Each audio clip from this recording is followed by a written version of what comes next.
did was make it a chronic nuisance location. Part of being a chronic nuisance, like we talked about earlier in the meeting, is meeting that threshold number of calls that come out from that location, and then holding the owners and proprietors responsible for abating the problem.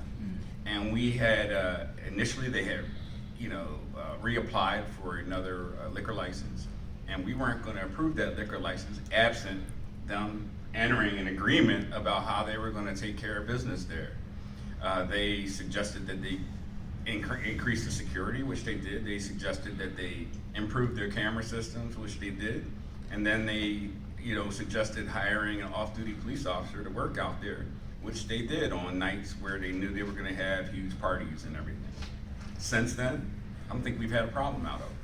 And it's because we are now holding the business owners responsible for being better stewards of their business inside the community.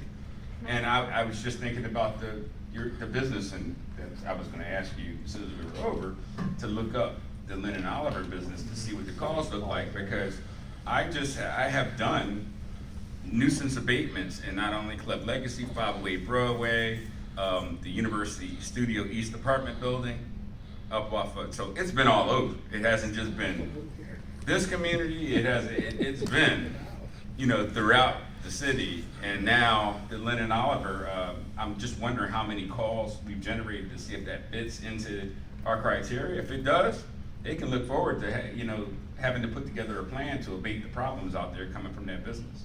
Can I ask a question Yes, about ma'am. that though?